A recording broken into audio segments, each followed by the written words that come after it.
There's no doubt which is the hottest place on the Silk Road. It's Turfan. It was in the middle of August, midsummer here, that the China-Japan joint expedition arrived at the place which was once called the Land of Fire.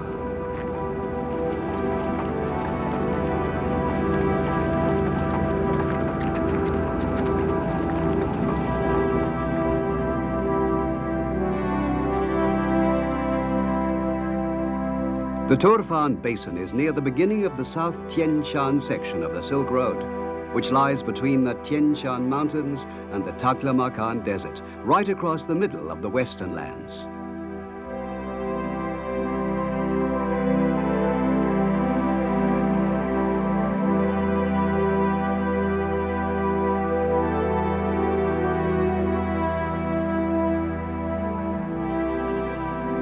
The hot air shimmers in the basin, which lies to the east of the Tien Shan Mountains. Summer temperatures average over 40 degrees Celsius, or 100 degrees Fahrenheit.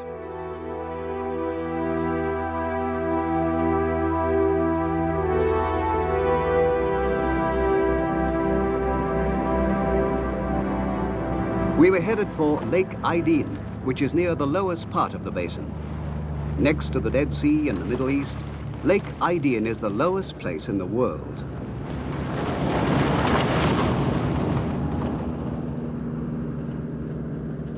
Now, ちょっと待ってくださいよ。メートルに換算しますから、150メーターちょっとですね。Our altimeter read 154 meters below sea level. 一会儿我们下去看一看，看看能不能走多远。看看能走多远。後で入ってどこまで行けるかやってみようって。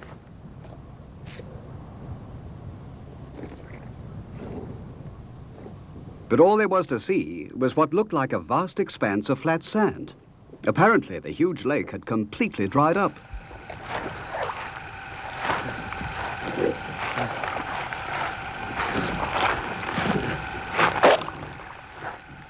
But when we tied ropes around our waists and walked into the sand, hot, muddy water spurted up from under our feet.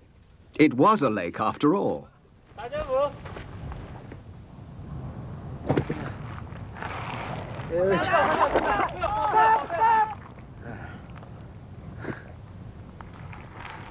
In fact, it's quite a dangerous spot.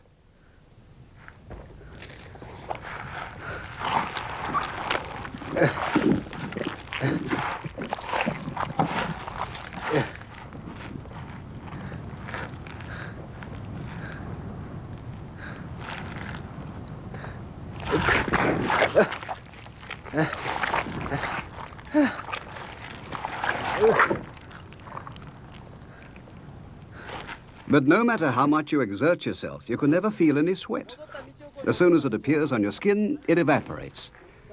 It's extremely dry here, and the annual rainfall is only about 1.5 inches.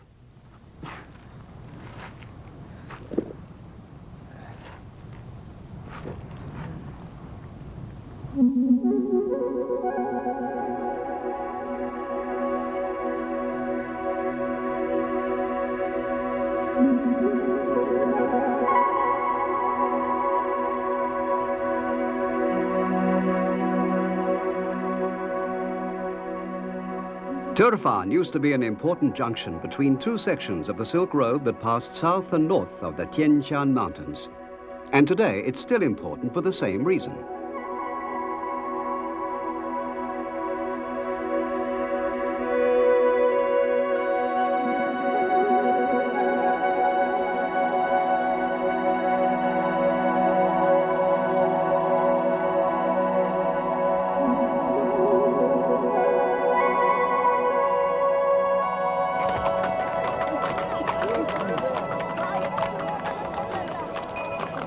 The population of Turfan is 170,000, and 70% of these are Uyghurs.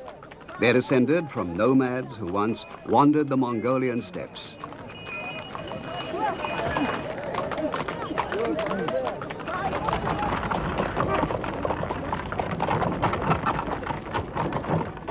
In about the 9th or 10th century, the Uyghurs came to the oases of the Western lands and settled down as farmers. Most of the people here are Muslims.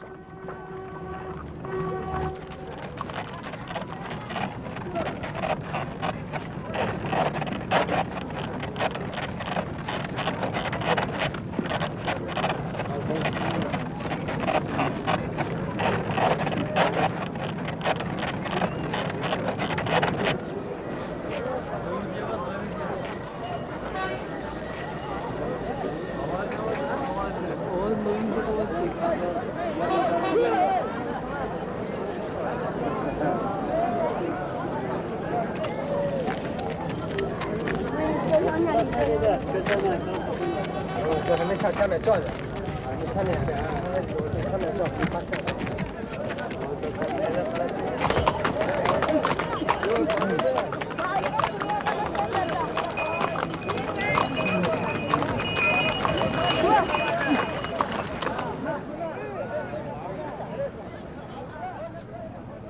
This is a cinema we found in the main street.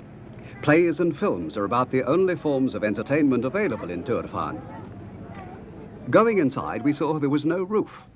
As it rains so seldom, there's no need for one.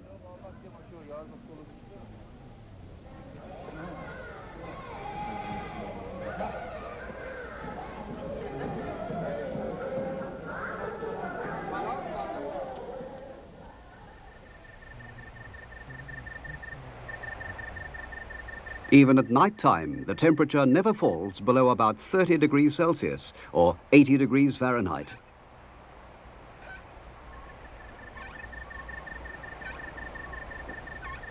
So, to escape the heat, the people sleep on the roof or in the garden under the moon.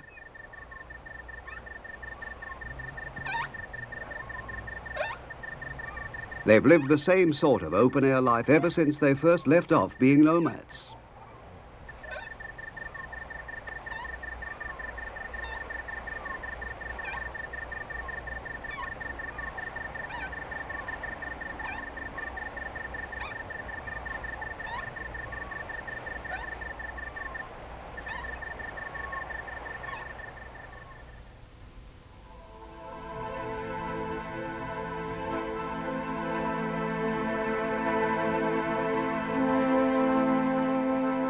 A range of reddish mountains lies about 10 kilometers or 6 miles to the east of the town. Travelers used to fear them, and because of the shimmering heat rising from the steep slopes, they've always been known as the Fire Mountains.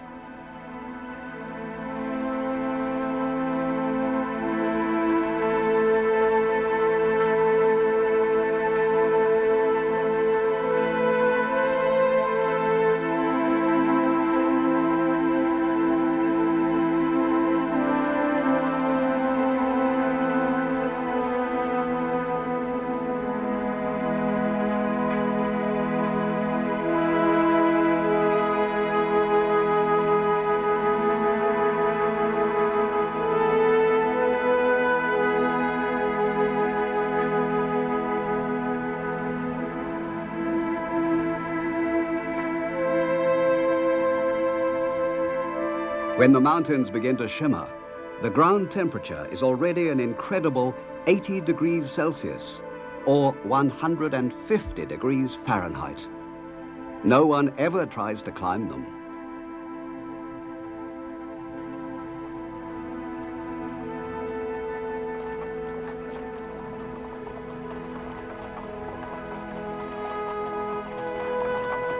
During the Tang dynasty in the 7th century, a young Chinese priest called Xuanzang set out for India from the plain below these mountains.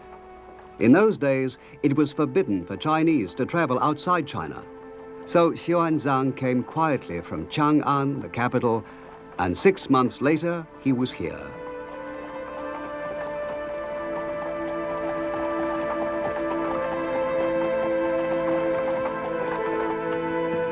In those days, it was called the land of Gaochang, and it was ruled by a tribe called Han.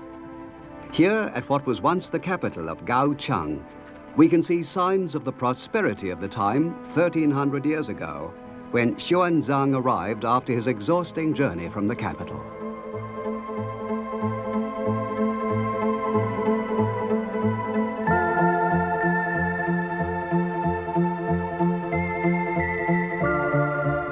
The town lay within a wall that was 1.5 kilometers square, or a mile, and almost 12 meters high, or 40 feet. This is the biggest of all the ruins that are to be found today on the Silk Road.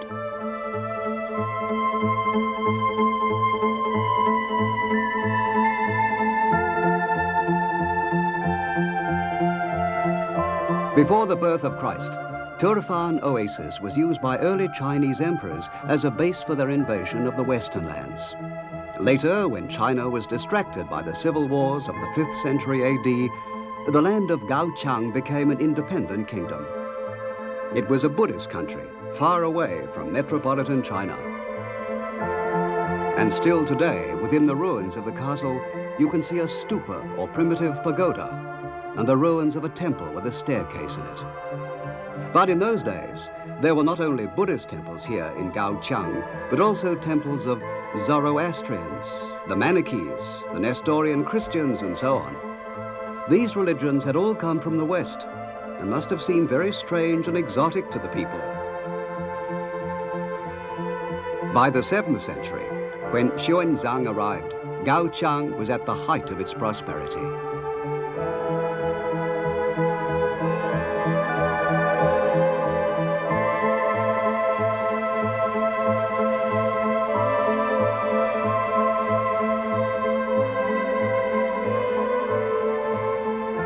He was warmly welcomed by the king, in spite of the Chinese prejudice against travel, and stayed for a month. Every day, the people came to hear him preach the word of Buddha.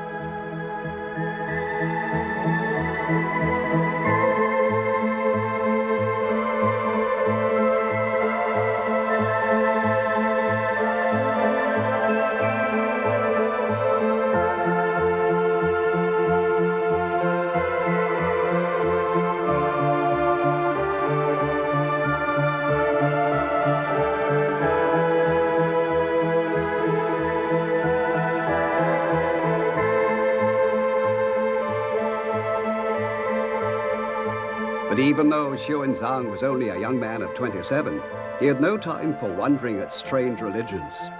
His task was to bring back holy Buddhist sutras from India. And sometimes it must have seemed impossible that he could ever journey so far and still return home.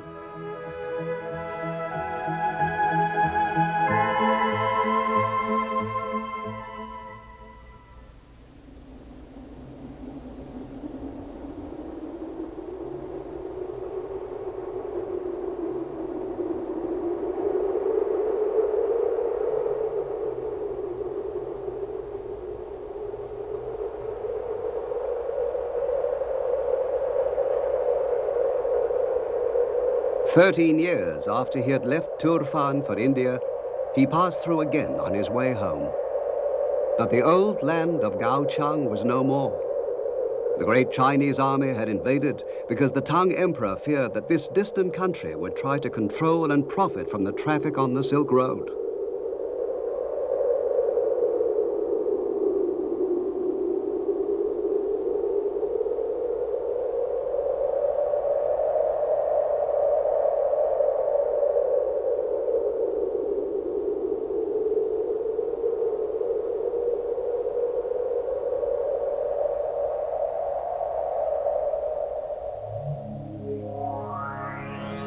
The remains of Gaoqiang have been excavated this century, and they include many objects that give us some idea of life in far-off times.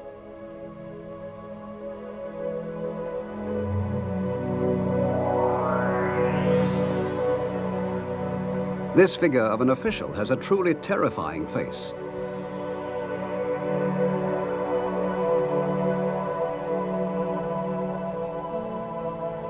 But this woman, a typical lady of her day, had a face like a beauty from Kyoto in Japan.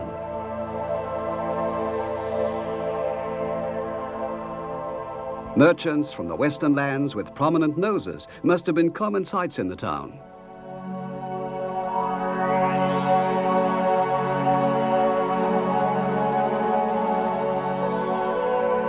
The Manichean religion, which came originally from Persia, was based mainly on Zoroastrianism, with Buddhist and Christian elements. It was rather popular in this area.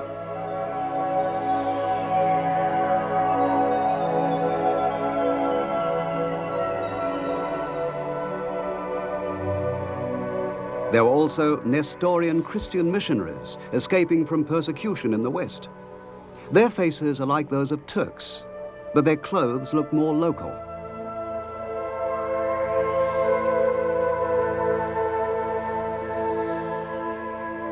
Nestorian Christianity was called Jingjiao in China, and during the Tang dynasty, it even reached Chang'an, the capital.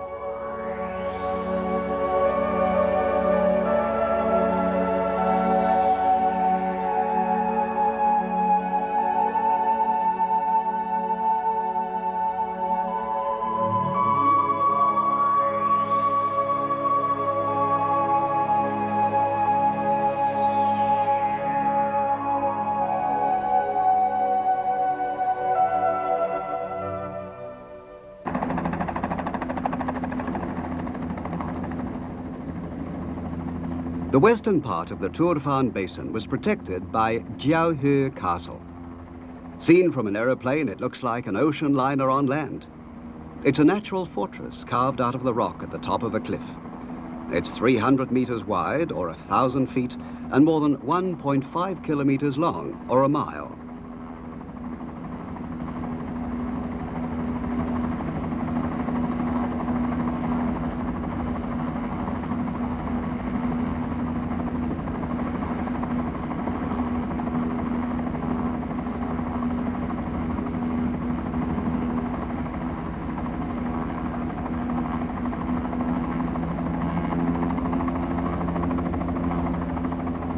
When the Chinese had defeated Gao Cheng, they founded citadels to protect their borders from which they could administer the western lands.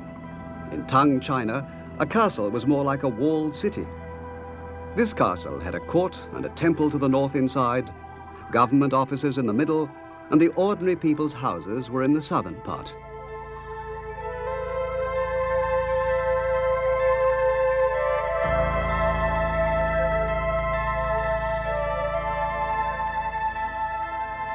According to the records of the Tang dynasty, 7,000 people lived within the walls.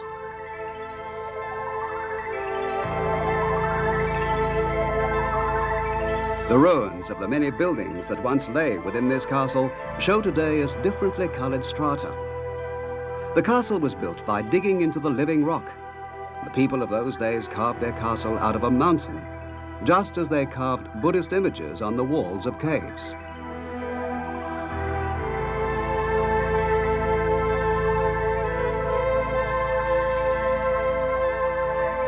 Today, you can still almost sense the presence of the ancient builders.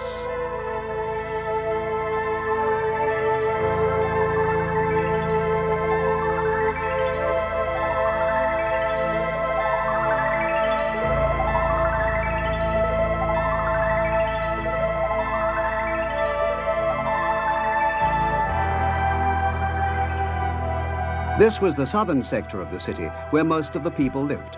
We should call it downtown nowadays. The officials appointed by the Tang emperors were, of course, Chinese, but most of the other inhabitants were from different races. We know from surviving documents that people with Iranian and Turkish names lived here, and there must have been representatives of other races as well.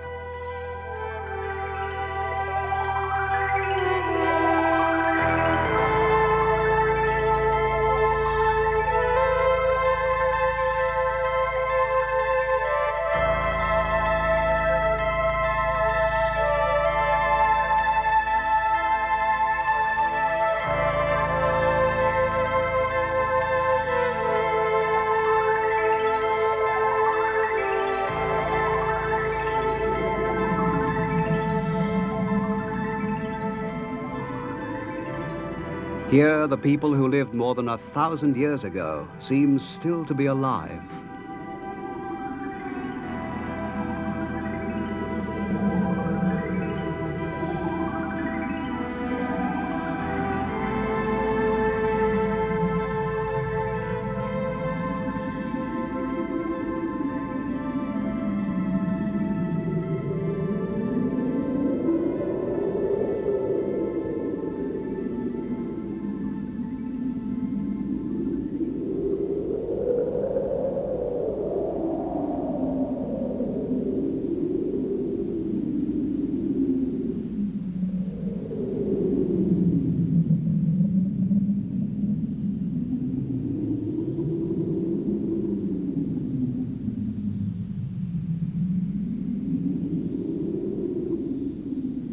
The places where they did their cooking can still be clearly seen. You can see what were wells, too, here and there. You hardly feel that they're more than a millennium old. If you listen carefully, you feel, you might almost hear the voices of the women who lived and drew their water here.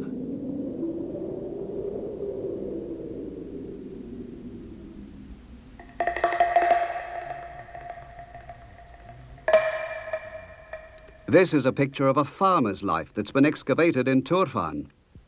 Most of the landowners were Chinese, and the sharecroppers were either poorer Chinese or else they belonged to different tribes.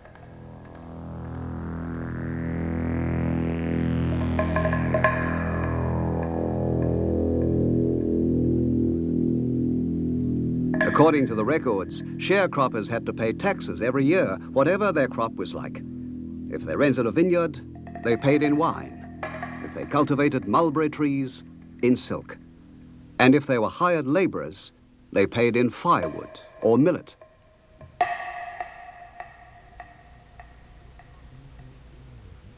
This contract is beautifully written in Chinese characters. It was probably written by some official for a sharecropper. This is what it says.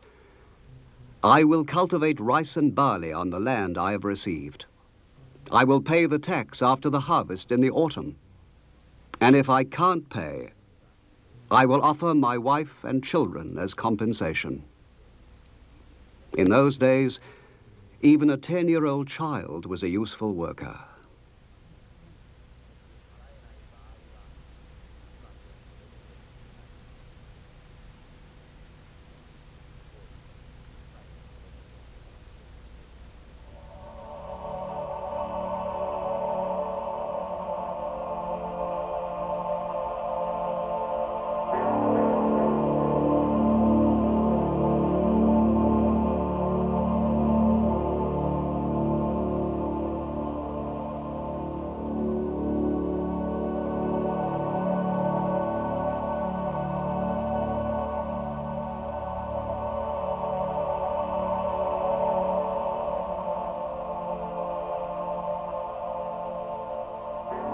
The sounds of common people suffering can be heard echoing here in this half-underground space, which is said to be the remains of a prison. People who couldn't pay their taxes either had to run away or be thrown into this dungeon.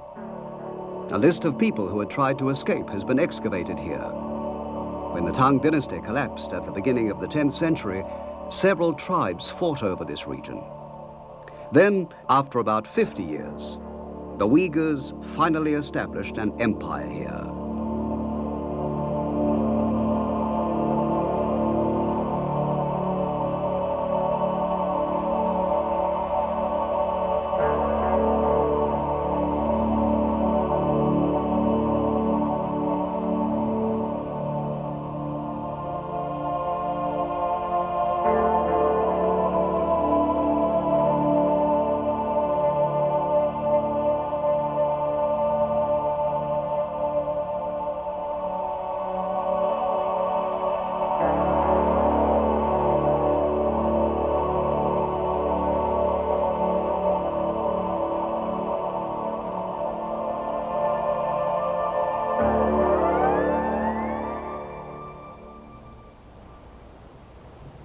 On the 24th of August, snow fell for the first time on the Tian Shan Mountains.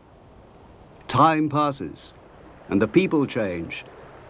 But water from the melting of the snow on the Tian Shan Mountains is always essential to the survival of the oasis folk.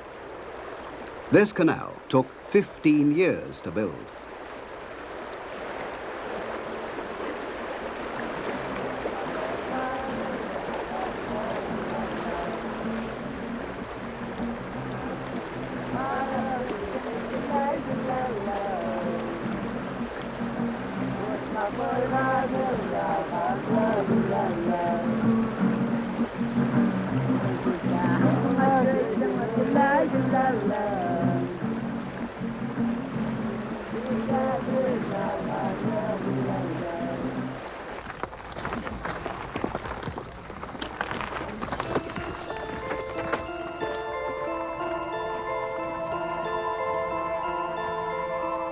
In August, it's time to pick the grapes. Turfan is the principal grape-growing area of the Western lands.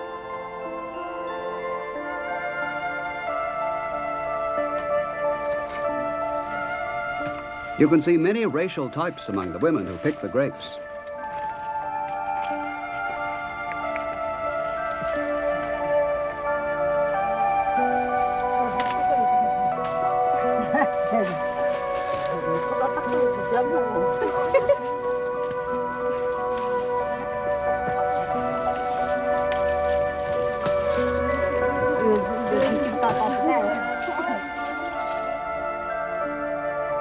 The grapes are dried by old men inside brick-built huts that look as though they're made of mosaic. The grapes first came here from their original home in Egypt and Persia, and they were already being grown in the time of Gao Chang.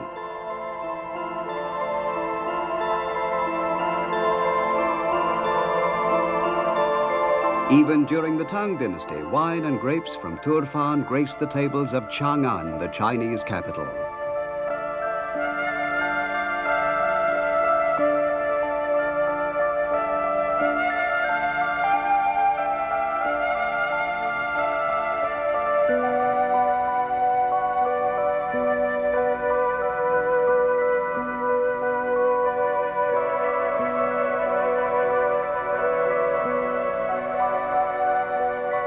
Today, the yearly production of grapes is more than 28,000 tons, and half of them are exported as raisins.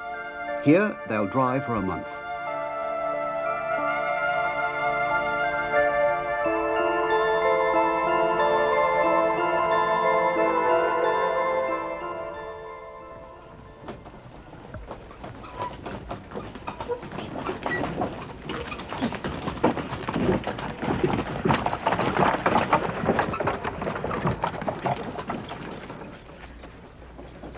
You can often see people building a new house in one of the small alleys.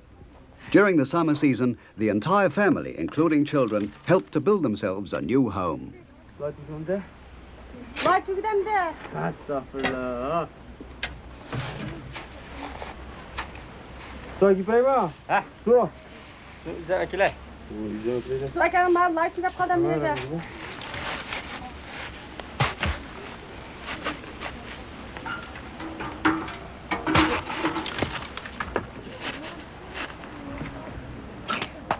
Every house in Turfan has a half basement where the temperature is several degrees cooler than outside. The ceiling is made of vines closed with a little earth. The half basement is used to keep food fresh and for the family to cool down. This traditional way of building a house is very convenient for an almost rainless place like this.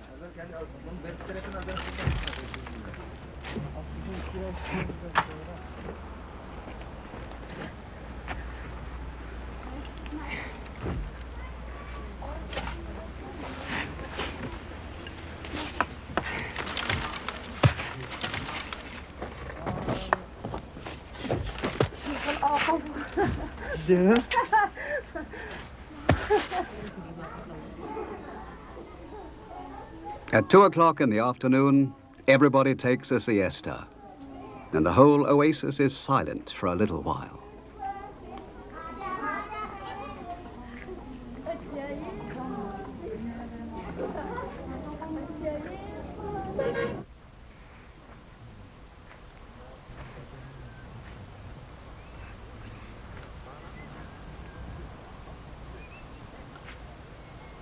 But even in the middle of the day, we saw a few people on the dunes in the desert.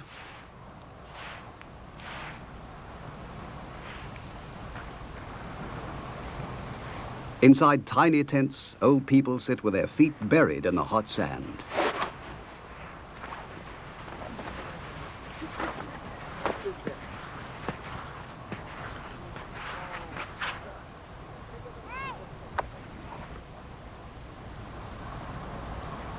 The temperature of the sand is more than 80 degrees Celsius, or 150 degrees Fahrenheit, and they call it the hot sand treatment. They say it's very effective as a cure for rheumatism or arthritis.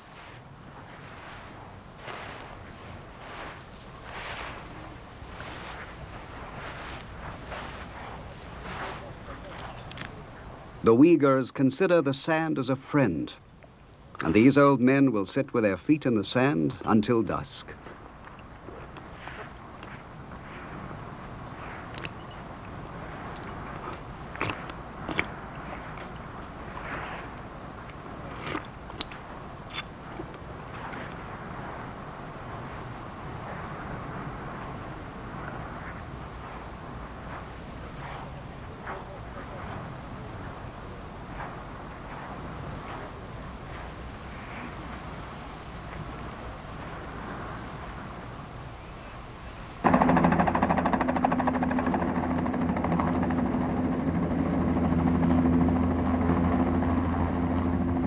Halfway up a cliff of the Fire Mountains, are the Bezeklik Thousand Buddha Caves, which are still half hidden.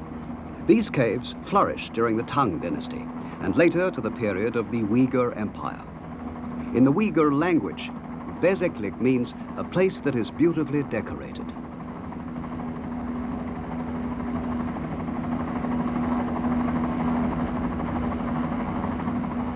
But this has been a place of destruction twice in history.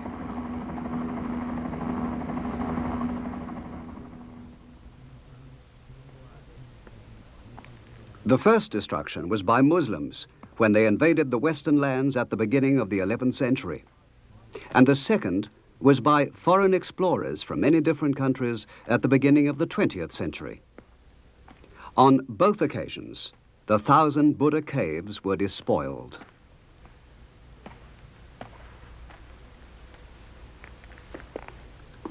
The Uyghurs who came here from the Mongolian steppes in the 10th century were Buddhists at first. In Bezeklik, we found pictures of them worshipping Buddhist images. But after the invasion of the Muslim Karakhans, they were converted to Islam.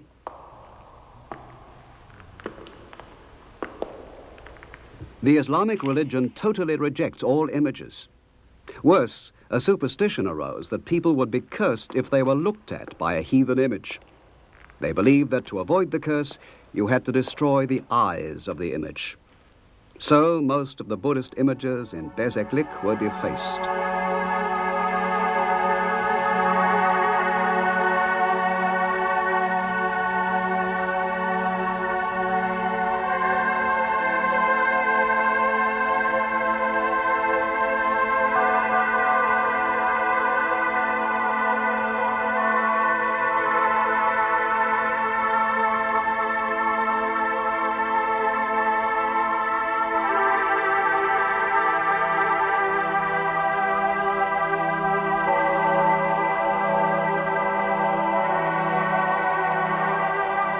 Many of the paintings that escaped the Muslims fell victim to explorers in the early 20th century, who took many of them away.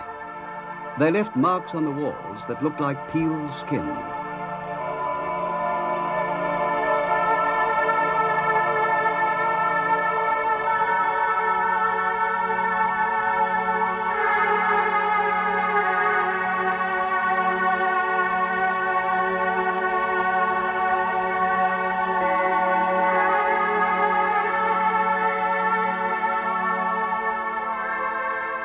But amid all this destruction, there still remains one fragment of a mural that tells the story of the arrival of many foreigners. It's a painting of foreign ambassadors. The faces of the envoys who came from the various countries of the Western lands were carefully portrayed.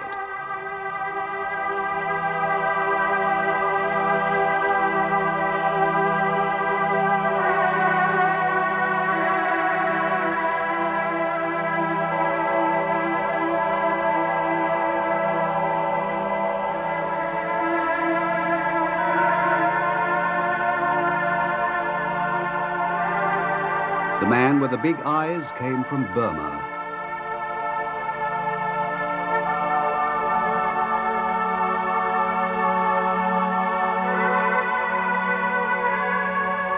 The one with a hat that looks like a helmet is the ambassador from Mongolia.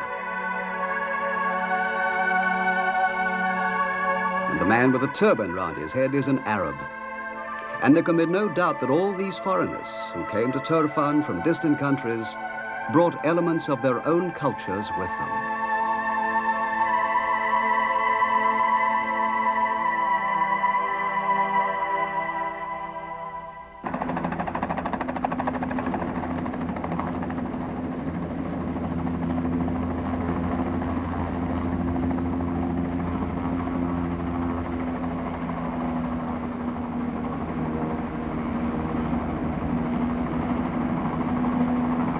Here and there in the desert, you can find a well. They form part of a structure called a karez that's very important to the people here.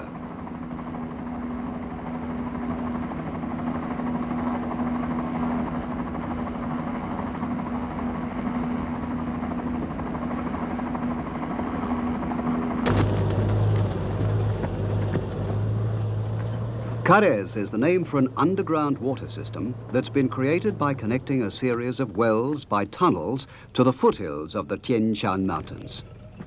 It's believed that the idea was brought by Muslims from Persia, but when it arrived is not known.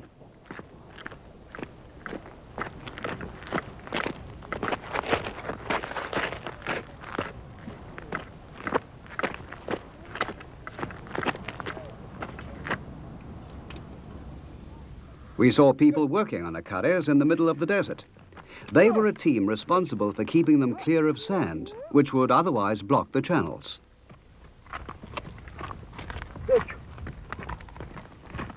There were oxen pulling at ropes, which went through windlasses at the tops of the wells. Workers at the bottom of the well load waste sand and gravel into a basket, and the ox pulls the basket to the surface. When the basket is lowered again, the ox must go backward.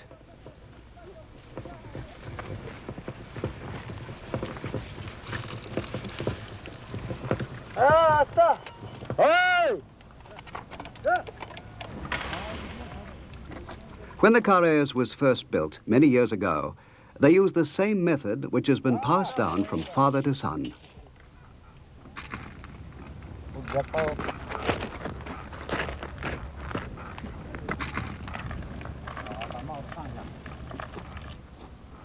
But we wanted to know how the water could flow beneath the arid desert. So we went down ourselves to take a look.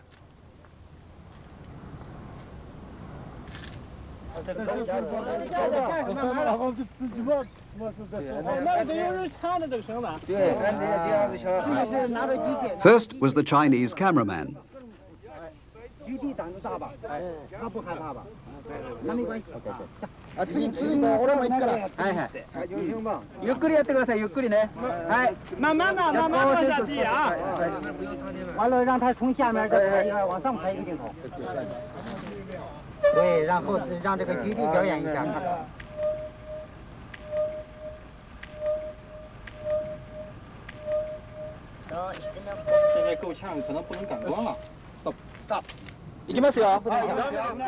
Then it was the turn of the Japanese team.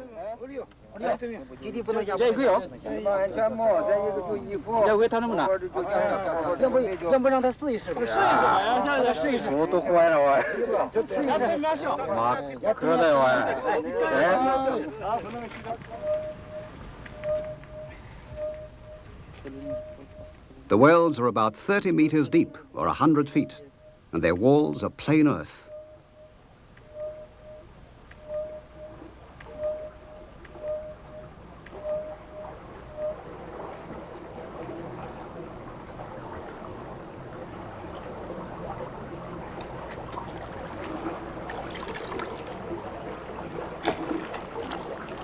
This carrez has about 300 wells, and every day, somewhere, this sort of work is continuing.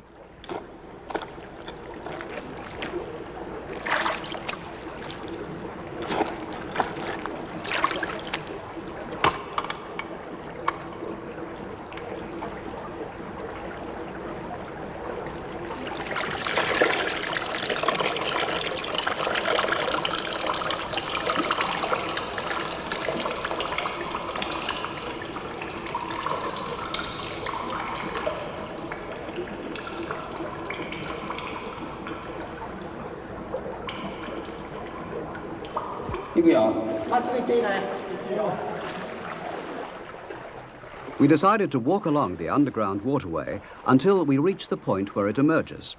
It was just wide enough for us to pass in single file.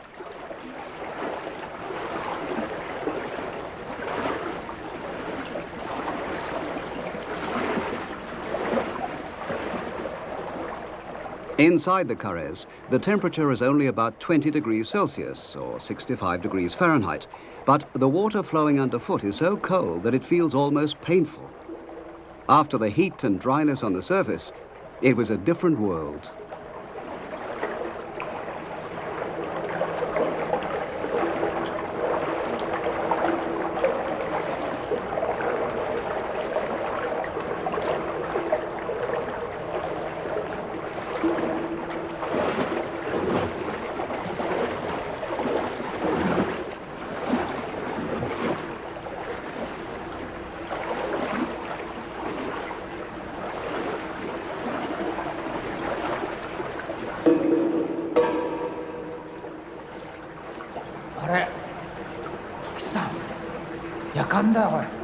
炕。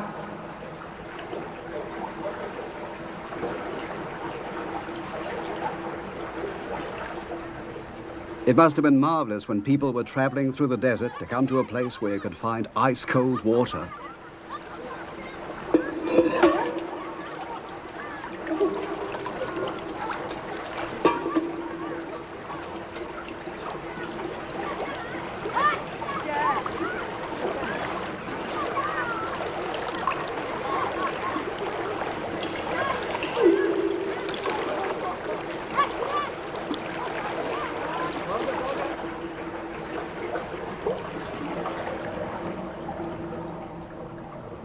That's the way it was in the old days of the Silk Road.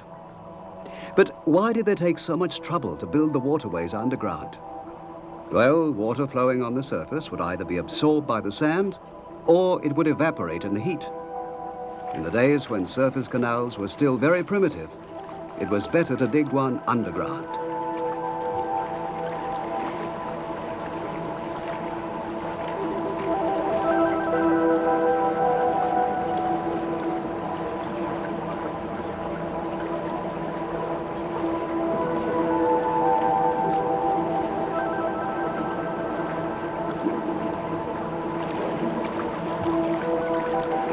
In days gone by, if a man had enough money, he would build his own carriage system and charge people for using it.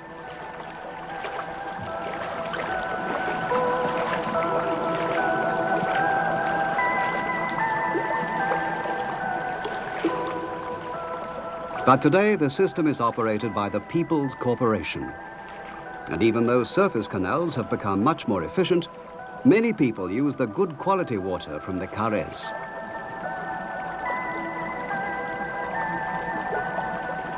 After walking for about an hour, we finally came to the exit.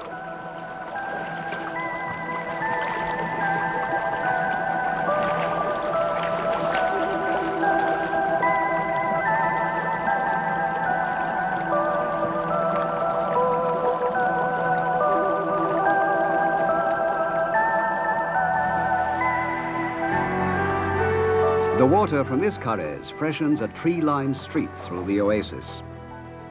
During the time we were in Turfan, the highest temperature was almost 48 degrees Celsius, 120 degrees Fahrenheit.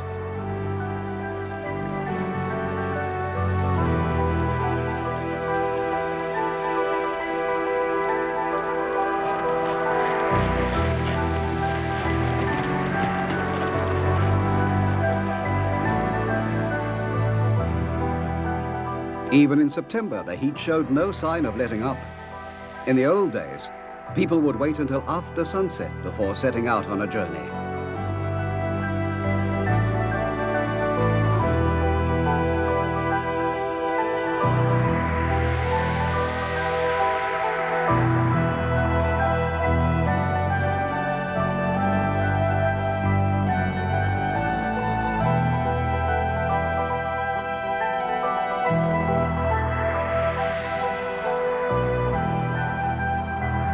Xuanzang must always have followed a road with the setting sun down it on his journey westwards to India.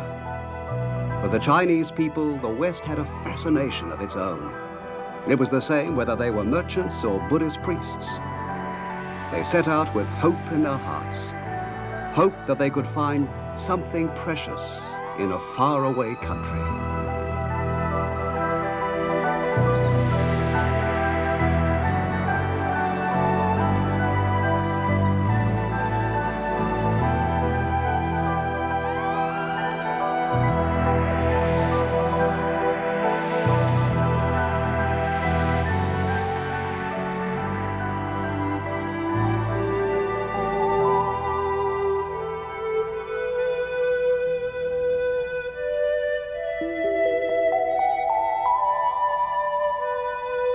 Now we too were following the setting sun along the South Tian Shan Road.